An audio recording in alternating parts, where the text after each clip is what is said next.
All right, so next up we have the winners bracket semifinals here. We just saw Broken Ball take it home versus Winding God. Now gonna have to go and play Nolagold, and Nolagold has been on a tear since day one of the Invitational. As always, just a competitor to be reckoned with here. So we'll see who's able to take it home. Again, Casa and Blevs bring you all the action here. So definitely check them out in the description below. My name is Justin, also known as Shit Just Works. I did day one with Boulevard. So if you do enjoy the content and like this channel, you will have plenty of tournament content in the future as well. So don't forget to subscribe. Don't forget to hit that like button. And let's go ahead and get into Broken Ball versus Nolagold.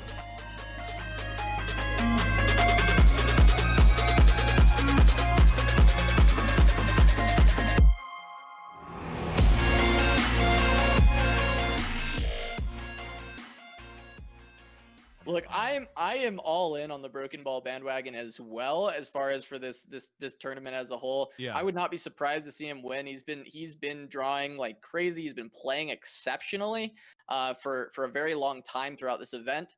But I do, I'm gonna go with my logic and reason for this one Sure. in believing that I think Nola Gold is advantaged, but we've seen scouts do it time and time again where it just comes out with the win when we don't expect it. And I mean, finally, here we are. We're getting into game. Nola Gold gonna be on that Fiora Shen, and it is going to be Aurelion Soul on the other side. This is that Trundle Aurelion Soul, a lot of ramp. I'm gonna see how this starts out. We do have the hand, and there's some ramp, certainly so. Yep. It's in the form of Catalyst of the Aeons. Troll Scavenger can be used to try and block a little bit in the early game, but there is not a behold target for it quite Oh yet. man, he's he's put a card in his deck that is worse than Vanguard Squire. That is what is currently in his hand. But here Nola gets to decide what pressure he wants to put on. Does he want to protect the Fleet Feather or the Caretaker? I think he just gotta jam it on the Fleet Feather, right? It just protects against Yeah, any unit that's played. there's no avalanche, notably, so Right. this is just going to be units trying to block, and you put it on the Fleet Feather, it would just deter basically anything from being played, and if anything was played, the Fleet Feather can just pull it for free. It doesn't matter what it is. It'll just deal 2 damage and bounce off while you get to push 6. So instead, I mean, he's dropped Broken Ball already to 10. Yes, the Catalysts are in hand. That's going to ramp a little bit, heal a little bit, but it doesn't develop anything that actually protects Broken Ball while Right. Nola continues this onslaught and putting pressure forth. And we look at this hand, and yes, there are a couple develops that Broken Ball can do. And wow, okay, never mind. He picks up the great That's a spicy equalizer. meatball. He grabs the Trundle off the top just in time for turn 5. Mm-hmm. And that is a way for Broken Ball to find his way back in. But I will mention Concerted Strike in the hand of Nola Gold. That is the way he can deal with the Trundle in general. It is massive that he's able to pick that up. And we'll see if he can continue to push through, as it is just one target still. Look, the Fleet Feather tracker can pull it to the side, and we can be pushing an absurd amount of damage. Right. That's 9.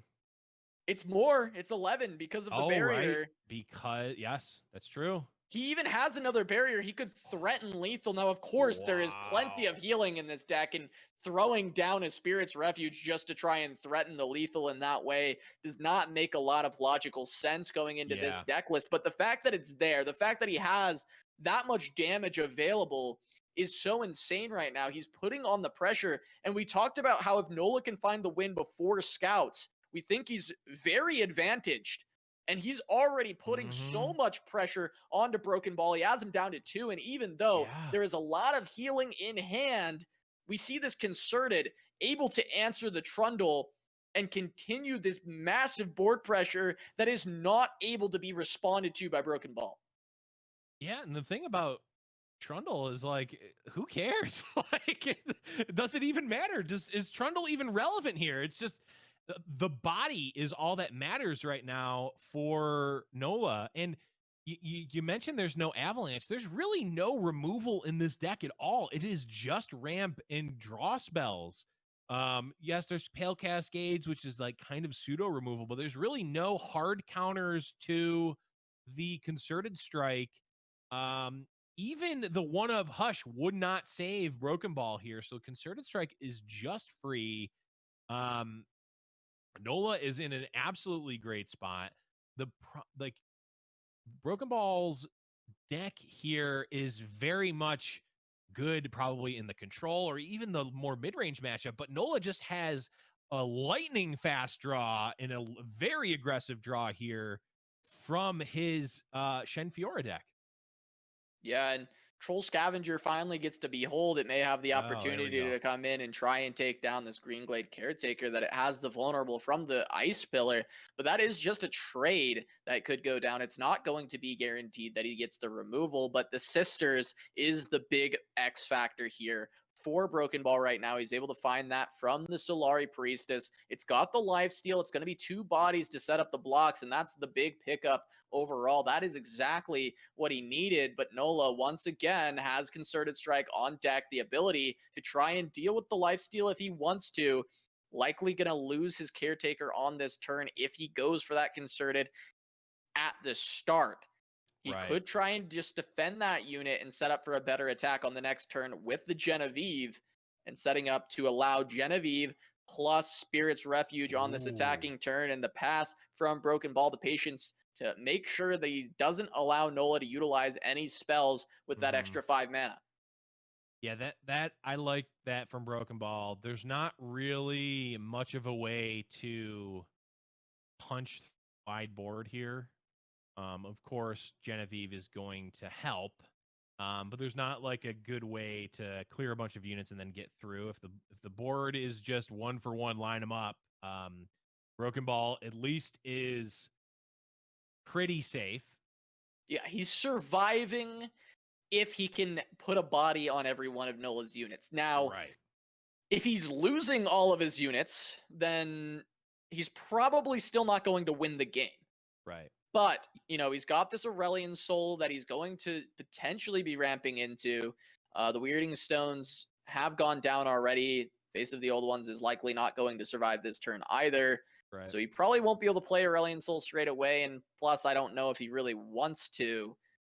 I do think that this looks like Nola should be able to walk away with it. But overall, we'll have to see how these trades go down, as he's finally trying to push forward with what he can. He can even take out the Ice Pillar by applying a barrier to the Fiora, challenging one of these bigger units, and then pulling the Ice Pillar with the Greenglade Caretaker. Yeah, I mean, this is going to line up very nicely. Yeah, the Shen is going to allow the Fiora to eat the Golden Sister without even life being gained. I mean, these blocks are just desperation for Broken Ball, obviously. They're not good. Hush is quite good here, but even the Hush, like, is just turning a absolutely you've lost situation into a, okay, I have survived the turn and gained a little bit of life, but man, it is not looking good. Yeah, I mean, he's able to heal a little bit. He's got the Catalyst. He goes back up to 9. Ramps, I'm actually not sure how much mana it'll be. Is it 9 or 10? It's going to be 10. It is 10. So it can be Aurelion, and that's just going to be the jam. But right? Nola now has free reign to just play out whatever he can in this hand. Yep. Now, unfortunately for Nola, all that is Genevieve. But is that really unfortunate for Nola? Right. There are worse things to draw. And the problem is... Okay. Oh, well, now that this is just over, right? Yeah. Yeah. Broken Ball knows it. Yeah, that was an ambitious attack, though. I think you have to make it, right? You're not beating that card on the other side anyway, so. No, I think, yeah, he kind of was under the impression that he has to attack and get, you know, something out of this play, because he's losing immediately on the open attack. from that position. So if he could find any removal on another card by attacking in, get a jump block out, or even push the damage to maybe find something else a little bit later, that could be good, but doesn't end up happening. And we talked about this at the start, Blevins. If Nola finds a win against anything but the Scouts, he gets a little bit ahead and has the opportunity to try and grind it out with his second deck. It looks very good for Nola. Yeah, and of course we made our initial predictions, but we didn't mention our backup predictions. My backup prediction was Nola 2-0. If it wasn't going to go to game 3, it's Nola 2-0. Just for the records, for when Nolagold is watching this back. Of course. Blevin says Nola 2-0.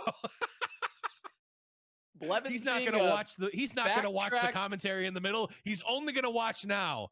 And that's what I always said. A backtrack Barry. Pick up a different prediction. Hey, for those aspiring casters out there, having a backup prediction, that's a pro move. Oh man, but Nola gonna be on Swain TF, and Brokenball gonna lead out with the Scouts here. These Vanguard defenders that have been main deck, this is obviously a very interesting tech that we've had to gloss over in the past here, but the Tough is actually very good against Swain TF. It deals with a lot of the removal, deals with a lot of the units in the early game, so it's a very powerful 2-drop in this matchup. And I think that will help Brokenball specifically here with finding that win on Scouts. But of course, Nola, TF Swain, 2 games to find a win. I mean, I think I've mentioned this 3 or 4 weeks in a row on broadcast about how if you're in the position where you're on TF Swain as your remaining deck with a game up, and you only have you have 2 chances to win with it, that's a position you're generally happy with. Absolutely. I don't remember specifically if it's ever happened, but I do think it's happened one time. Maybe.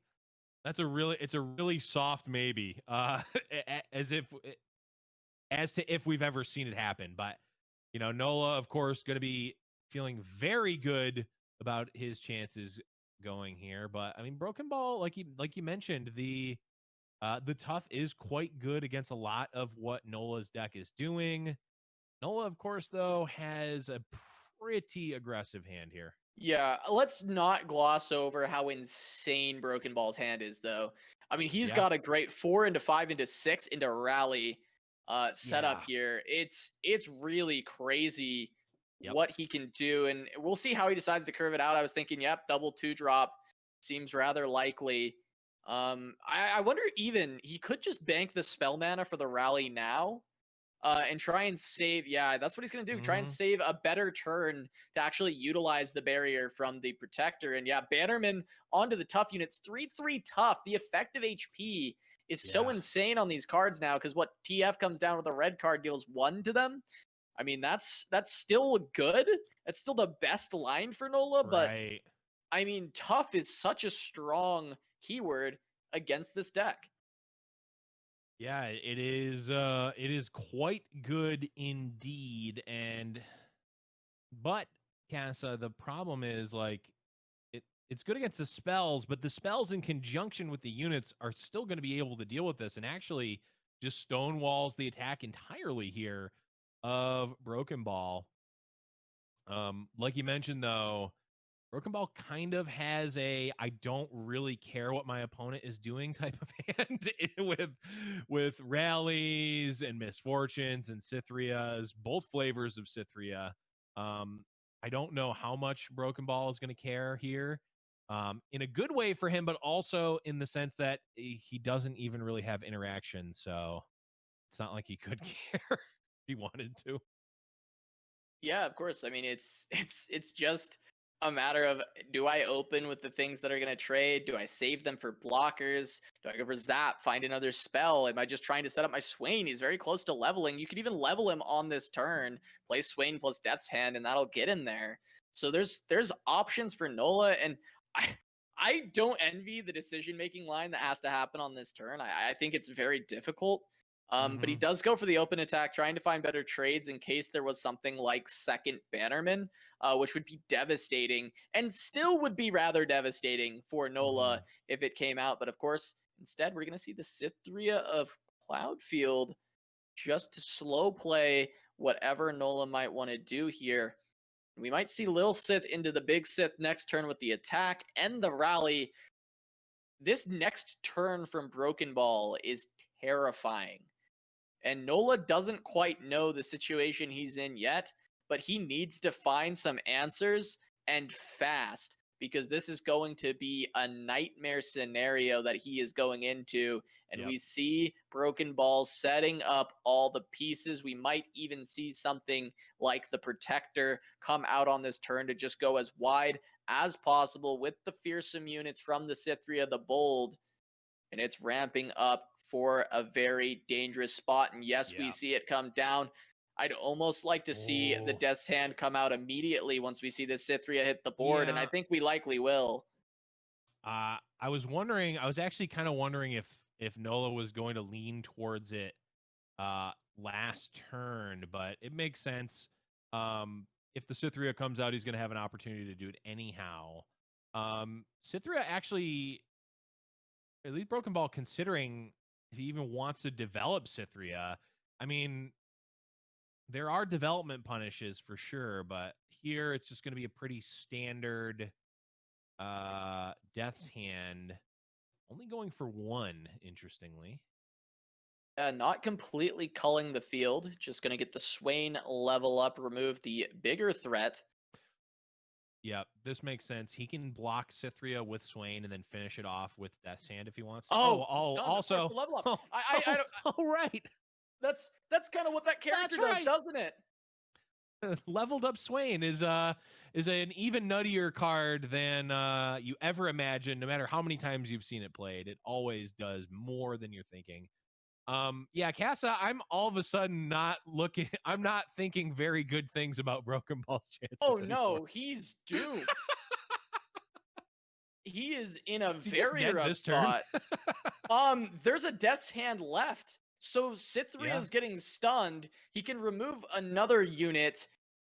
Now, he won't be able to just win purely on the open attack, but something has to block Swain. Something's got to give. And if Nola finds more ability to push in extra damage, or he finds a Leviathan, worst case for Broken Ball, if a Leviathan gets picked up, what does Broken Ball do? What do you do if the Leviathan shows up for Nola? I was just gonna say, Nola actively wants units to attack here so that he can clear way for some barrels. Because the barrels will open up the ability for Death's Hand to be relevant and actually be able to clear out some units.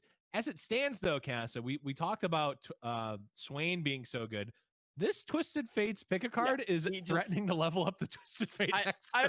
I was going to bring it up if you didn't, Blab. He literally picks up a pick a card to add insult to injury, and he hovered over the TF, so we just saw that it is 4 of 8. Yeah. Pick a card is going to level it going into the next turn. There is such limited interaction in this Scouts deck. In fact, there's none. I just checked to make sure it wasn't on the Concerted Strike strategy. It's not. He can't even top deck that in this Scouts list. So TF is staying on the board. He's leveling up. There's some cheap things to play. He's got Swain available, and that pairs so well with leveled TF with the red cards coming out, being able to set up even more stunts. I mean, this is just brutal at this point. I think that it is so incredibly unlikely that we don't see Nola come away with the win, and he's going to slow play into the Death's Hand probably on the next turn to find a stun.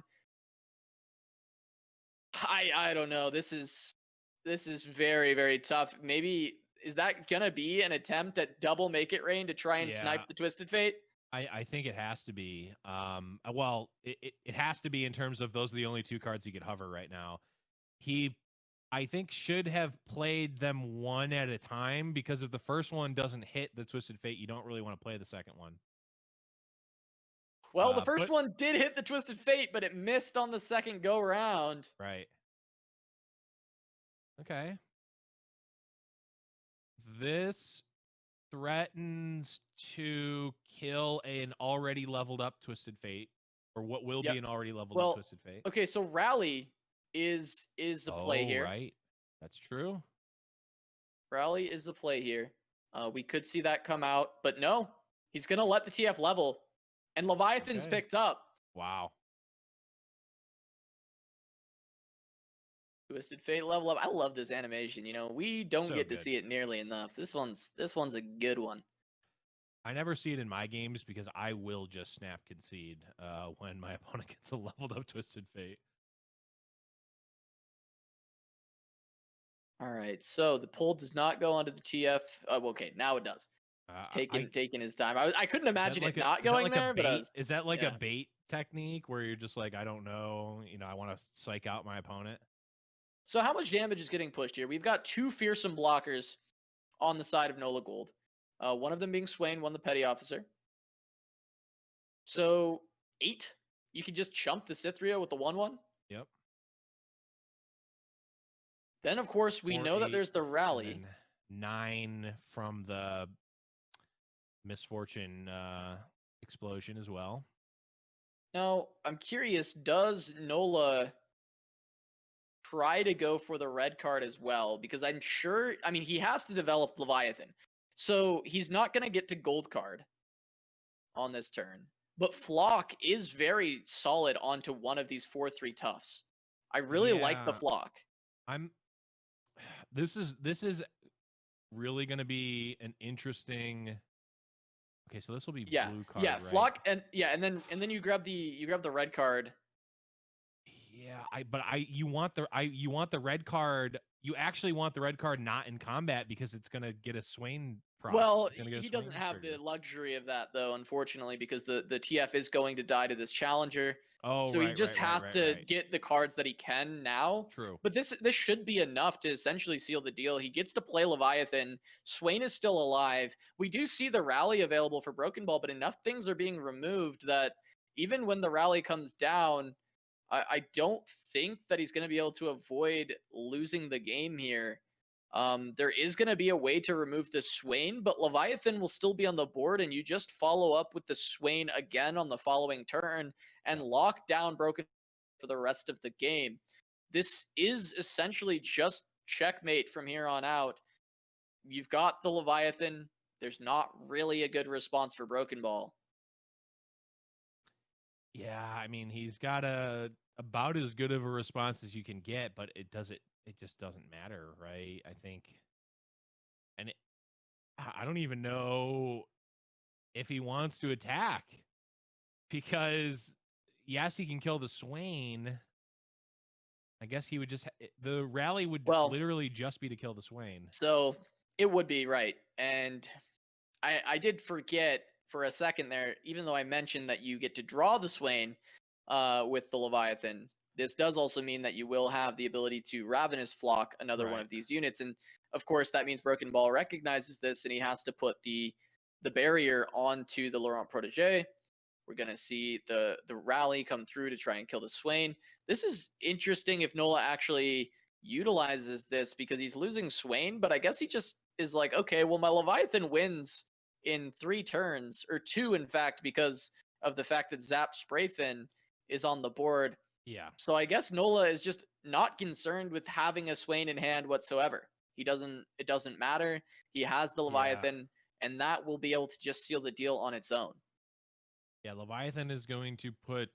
Yeah, I think Broken Ball figured it out that even if he could control Nolagold's hand and turn there, it just wouldn't matter. It was just going to be a game. Casa, that's it. Nola 2-0. Yeah. My definitely original prediction and not a backup one that I made in the middle of the match came to fruition. Nolagold 2-0 over Broken Ball. Wow, and now Nolagold taking a 2-0. So that is 2 2-0s in a row there. Pretty crazy stuff, if I'm being honest here. Not really expecting, again, any of these games to not go to 3 games. So pretty interesting stuff there. But Nolagold, just like I said, on fire during this tournament. So I hope you guys enjoyed it. As always, stay healthy, stay positive. I hope shit just works for you, and peace out.